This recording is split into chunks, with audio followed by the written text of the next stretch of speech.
Welcome to Permission to Thrive. I'm your host, Suzi Lula. As a spiritual therapist for over 20 years, I have the honor and privilege of ushering women and mothers just like you on a journey from simply surviving to powerfully thriving. I also have the honor of raising our son, Will, who is now a young adult, with my longtime partner, Jamie, so I'm right there on the journey with you.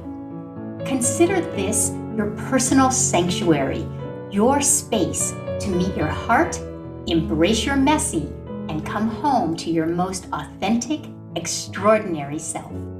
My hope is that you leave resourced and inspired because you are here to shine. Welcome to Permission to Thrive.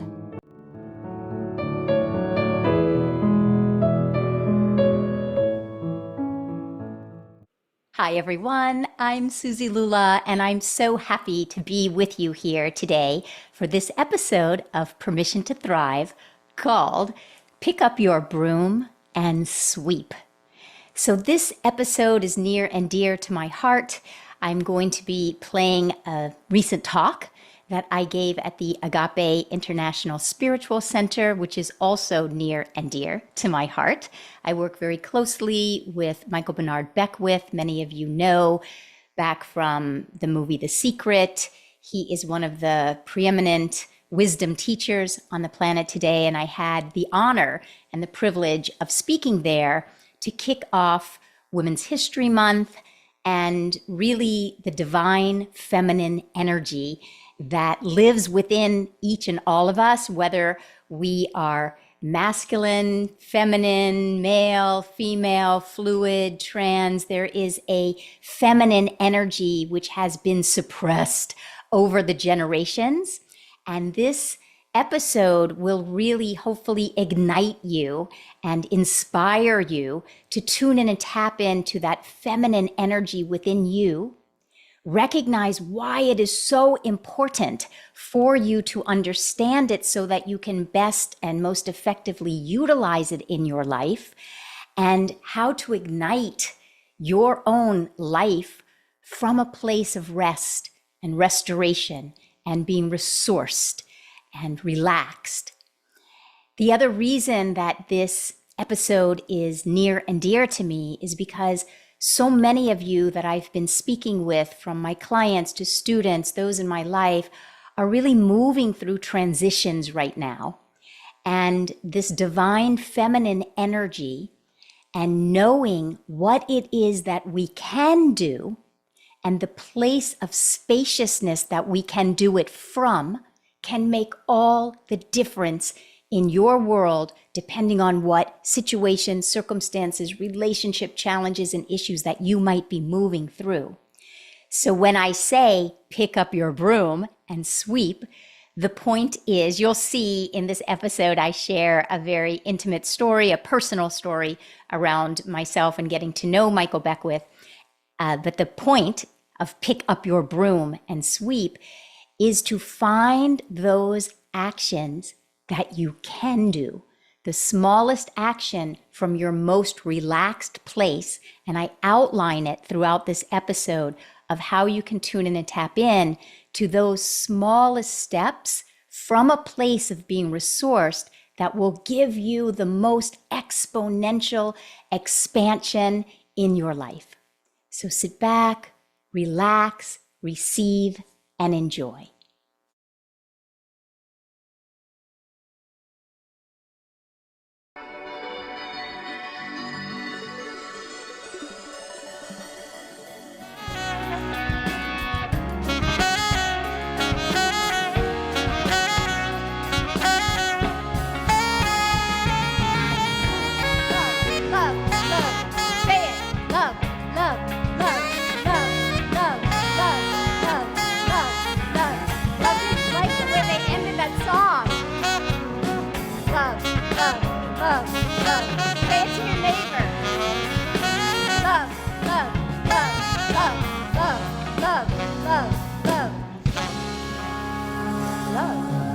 Thank you, Marianne Lewis.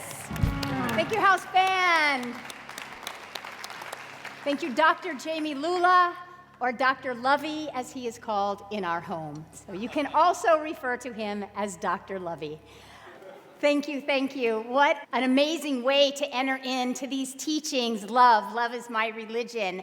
I am, as Reverend Coco said, I almost said Dr. Suzi Lula, so maybe there's something in there, but Reverend Suzi Lula, for those of you who I'm just getting to know and those of you who are just getting to know me, so grateful always to get to speak and to think that we are all joined together in a soulful spiritual community called Agape, unconditional love. So the song, Love is My Religion, this community called Agape, unconditional love.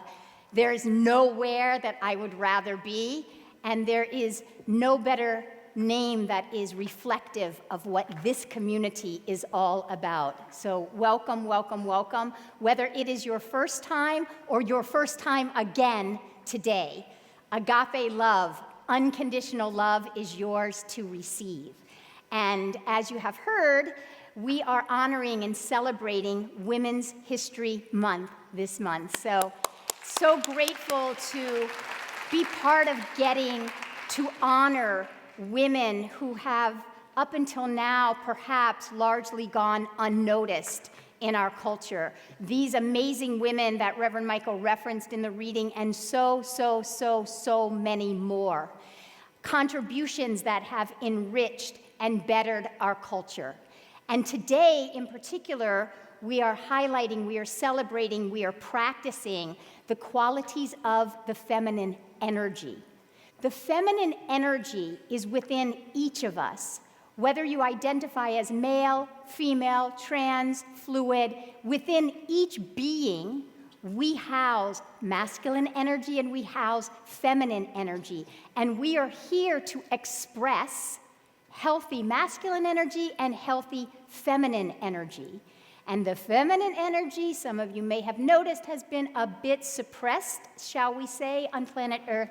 So this month, we are highlighting what in the heck is the feminine energy and how is it that we can open ourselves up to receive it, to allow it, to let it, to surrender to it, so that our hearts are so open, we get to know this feminine energy to such a degree that it flows to our life, it flows through our life, and it allows us to create a life that is rich and full of well-being and full of intimacy and connection with each other within ourselves.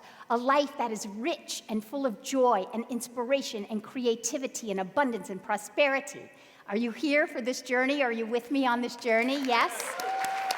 So let's dive deep into the feminine energy, because you dive deep into this energy and I promise it creates a life for you that you could never imagine right now, right where you are, right in your seat, whether you are here in person on the live stream, whatever you are moving through, whatever is moving through you, what I can guarantee you is the more that you get to know this feminine energy, this invisible energy, there is richness in your life that in this moment you might not even have a clue, can't even imagine, but it's here, and I'm going to tell you about it. So what I'm going to share right now actually came out of a conversation that I was having with Reverend Michael a few days ago, and we were talking about our respective journeys around receiving, one of the feminine qualities, receiving, allowing, letting, surrendering to, and how learning and practicing these principles has assisted us to create this life that we each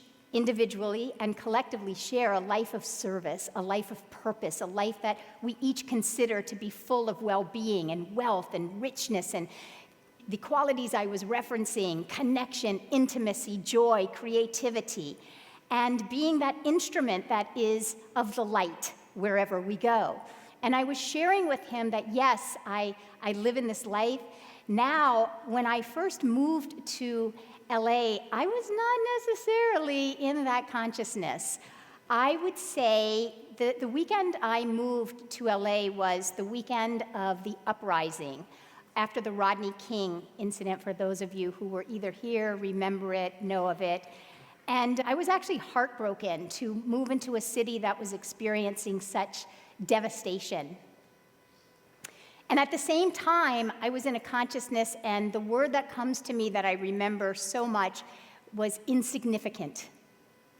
I come into this city that's experiencing such devastation, and I felt so small.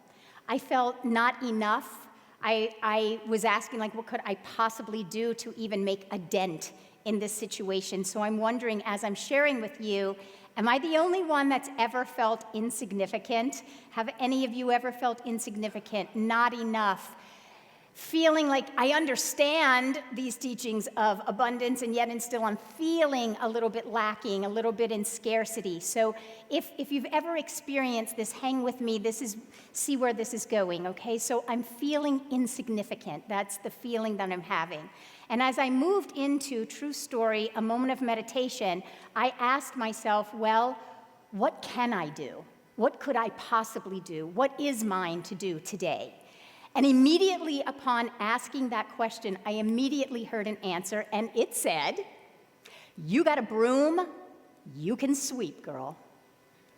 So I literally heard that. I asked this question, what is mine to do today? Which you, whatever is moving through your life, whatever you are moving through right now, sitting right where you are, you can begin to ask yourself this question, what is mine to do today? I promise you, you will get an answer. My answer was, I got a broom, I can sweep. So I'm an obedient student, and I literally picked up my broom. I drove to South Central LA, and I was minding my own business. I became part of the cleanup after the uprisings, and I'm sweeping literally my side of the street. And over walks to me an older black gentleman, unbeknownst to me at the time, was Pastor Cecil Murray of the First AME Church, a very historic church in Los Angeles. He has since made his transition. But he walked over to me, and he asked me this question. What is a little white girl like you doing in the middle of this black neighborhood?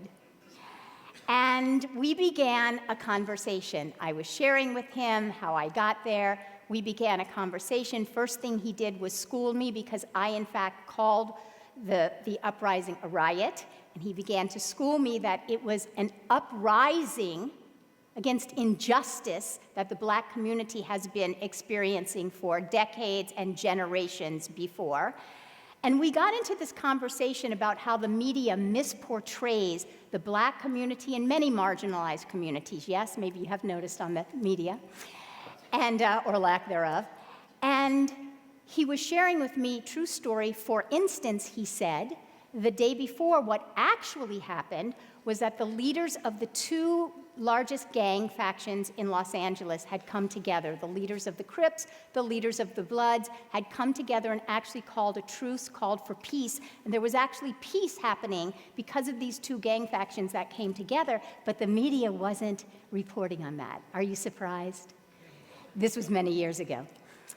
And in that moment, I'm receiving this idea, this inspiration. I want to create an event, and I want to honor these two individuals, and I want to honor these groups for coming together and claiming peace right there, right now. That's what they were claiming, peace in the middle of South Central Los Angeles. So next day happens to be the first day I ever set foot into Agape, because I'm just moving to LA. So I'm sharing with you all synchronicity. Start watching out for synchronicities in your life. Synchronicity is the language of the universe. If you begin, yes, somebody knows about synchronicity. Yes. If you start looking for synchronicities, synchronicities are going to blow your mind. Because I walk into Agape. Someone had shared with me, go to Agape, you'll love the music there, because I'm a musician.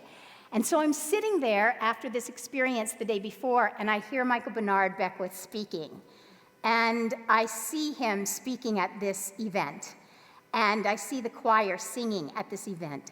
So I go up and stand in line after to introduce myself, to meet him. I've never met him. He doesn't know me. And I'm thinking that I want to meet him to ask for an appointment to come tell him about this event I want to produce.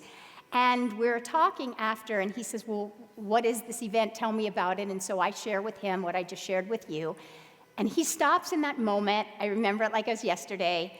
And we have eye to eye or heart to heart, soul to soul contact.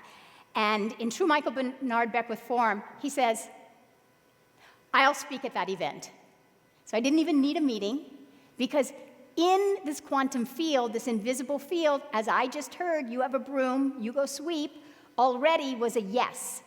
I didn't even know there would be an event. I didn't even know he would say yes. He said, I will speak at that event. Our choir will sing at that event. All I need are 2 buses to get the choir there. So I'm like, okay, I'm your girl. I can get you 2 buses. We off. And we did, in fact, have this event. We brought the leaders of the Crips and the Bloods together. It was held actually right down the street at the Scottish Rite Auditorium. And in reflecting this story to Rev the other day, he begins then reflecting back to me. What if you hadn't asked that question, what is mine to do today? So don't leave here without asking yourself that question, what is mine to do today? And then he said, what if you hadn't picked up your broom? What if you hadn't gone down and started sweeping? Maybe he and I wouldn't have met in that particular way. Maybe he and I would not have started a 30-year soulful connection of service and purpose and family together. We are each other's family now. What if you hadn't asked that question? What if you hadn't gone down? What if you hadn't started sweeping? So I'm asking you, as whatever you're moving through in your life right now, maybe you're going through a health challenge. Maybe you ask, what is mine to do today in the middle of your health challenge? And maybe you hear something as seemingly simple as, hydrate your body. What I'm telling you is that you might not know in the midst, and this is feminine energy, in the midst of hydrate your body, and you do start hydrating your body, in the midst of the quantum field that Reverend Michael was speaking about in his reading, the quantum field, the invisible field. Take Reverend Coco's class, Invisible Supply, Joel Goldsmith. In this invisible supply, that's the energy you want to get to know, because you start hydrating. Who knew that your entire life of health and wholeness and vitality and luminosity and radiance, perfect dynamic health, is living right there in that question, what is mine to do? What can I do? I can hydrate. It will unfold when you allow it to unfold, right? And then Reverend Michael goes on to express that also then I became a practitioner. I'm a spiritual therapist now. I get to sit with individuals all day long. I get to teach classes all day long. I'm going to speak at an international women's conference or event next week. I get to do this because I took up my broom. I started sweeping. I met Michael Beckwith. I came through the classes. And then, bonus, I meet my husband here. Who knew? Who knew? Jamie Lula. I meet my husband here. We bring up our child here, Will, because I said yes, because I asked that question, well, what can I do? So you're getting the idea now. You are to be asking yourself, what can I do? And you are to listen and then respond accordingly. I'm telling you, perhaps you're estranged from a family member, and you're hearing when you ask, what can I do? And something inside says, well, you can be the first to pick up the phone. You can be the first to call. Maybe your ego is saying, well, I don't want to call. I'm right. I'm waiting for them to call. But maybe if you make that first phone call, you will be the one who creates intimacy and connection and reconnection and forgiveness, and that might unfold into a whole life that you have no idea that is waiting and in store for you right now. Maybe there's someone in your life that you think about that comes into your mind, and you know they're suffering, you know they're going through a hard time, and you feel guided to call them. Don't override them. You call them. You take them to a lunch. You're having lunch with them. You don't know, you might meet your soulmate at the table next to you in that restaurant. There is an entire life that is waiting for you right in the midst of what you are moving through or what is moving through you right now. You just need to ask this question that is all about the feminine energy. Yes, yes. You know, there's a Byers-Beckwith song, for those of you also who have been around for a minute, All Fades into God, and in there is one of my favorite lyrics. I think it's such a genius lyric. There in my pain is the seed of my strength. Got that? Yes. There in your pain is the seed of something greater. It's right there. It's right there. You just need to learn to tap into what is in the invisible realm. My husband, Dr. Lovey, has a song, What If You Knew? What if you knew there's power in your pain? So in the Jewish mystical tradition, there's a prayer, and we ask to pray like a rooster. So does anybody besides Reverend Joanne, because I know Reverend Joanne knows the answer to this, does anybody happen to know why a rooster is sacred in the Jewish tradition?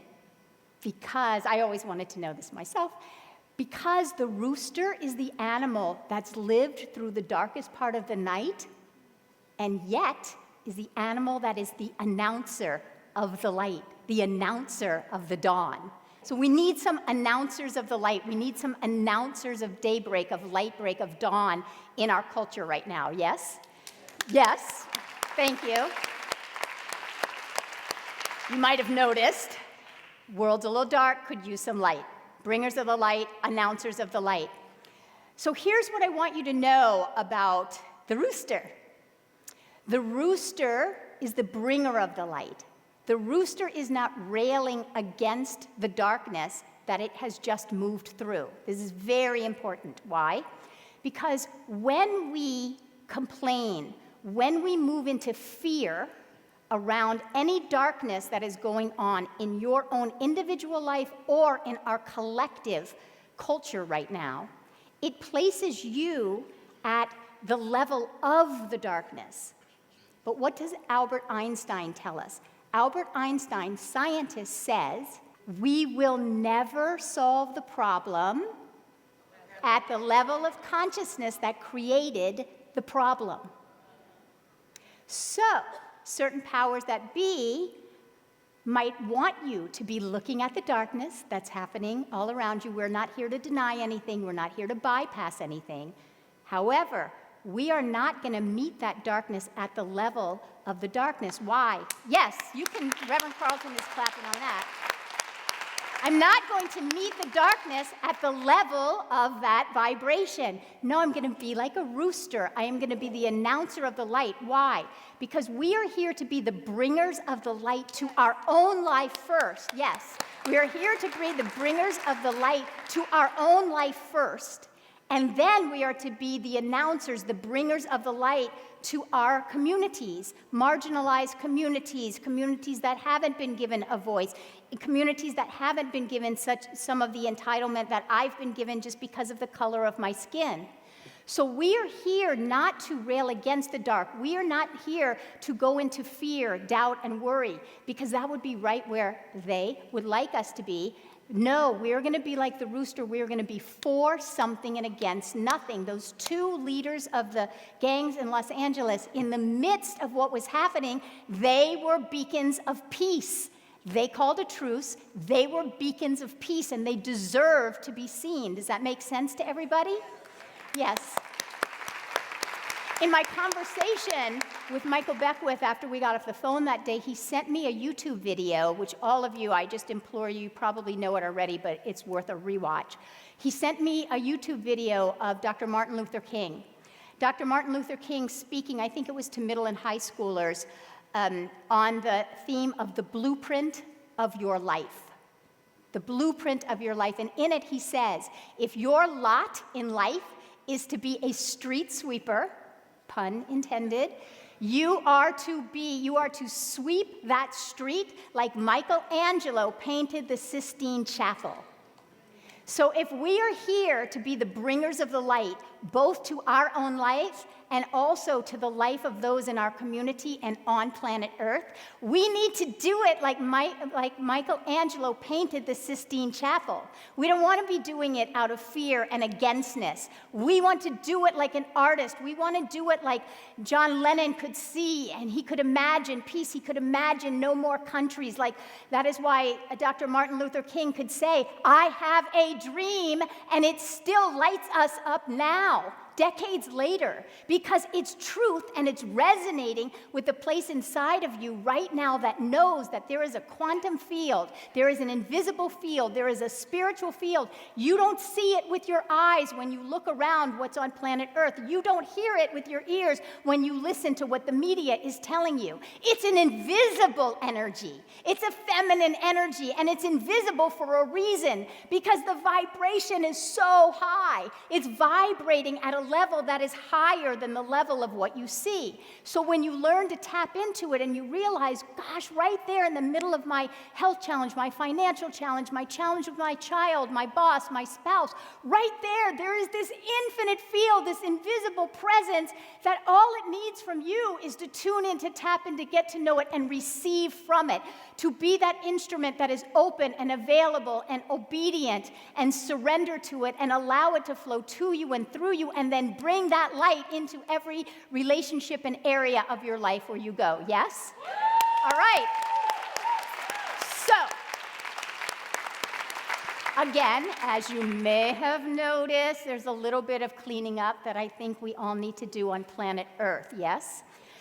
So, we are asking, what can we do? In Reverend Michael, I asked Reverend Coco to give me this. Oh my God, you guys, I'm just like, in his meditative thought, go back and go to that meditative thought. I'm hearing this. He says, it made me cry. If you, my sister, are hungry, then I too am hungry. Please sup at my table. If you, my brother, shiver, I too am cold. Please warm yourself by my fire. So just freaking think about this. Like on planet Earth right now, there's some hungry sisters and there's some hungry brothers. People are suffering right now on the planet. And so we are to ask ourselves, what can we do? Well, what can we do? We can boycott. What can we do? We can clean up our oceans. Reverend Michael said in that conversation he was having with me that he is the one in his neighborhoods and the neighborhoods around him. He is the one picking up the trash. And for any one of you who've known Michael Bernard Beckwith for half a second, you will know that that is exactly what he's doing in his neighborhoods. And my husband Jamie and I, we take groups on transformational travel trips, and we took a group to Bali. And what I learned about the Balinese culture, some of you might know this, is in that culture, they sweep up their own sidewalk, and they don't stop there.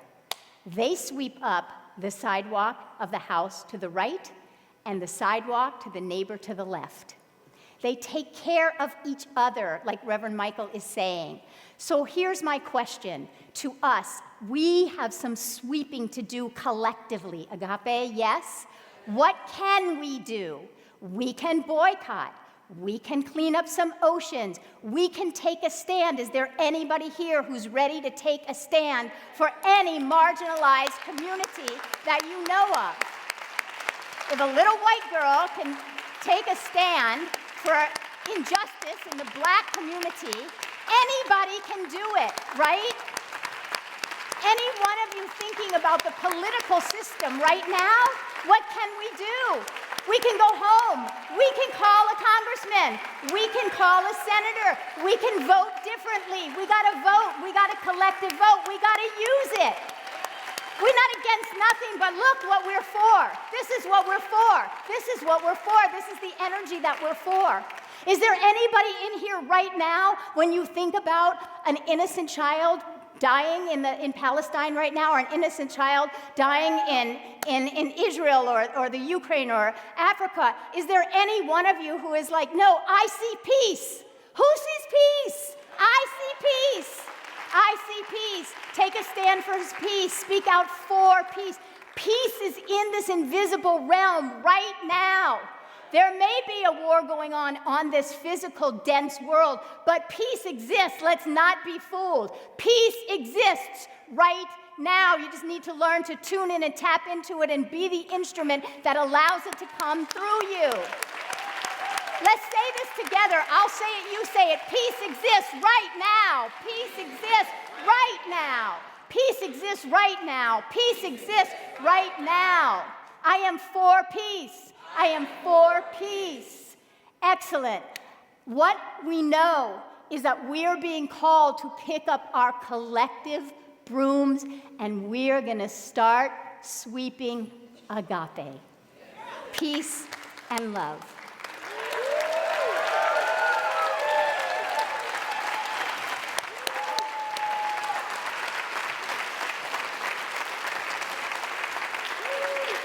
No more kids dying on our dime. No more kids dying on our watch. I see peace only peace only peace.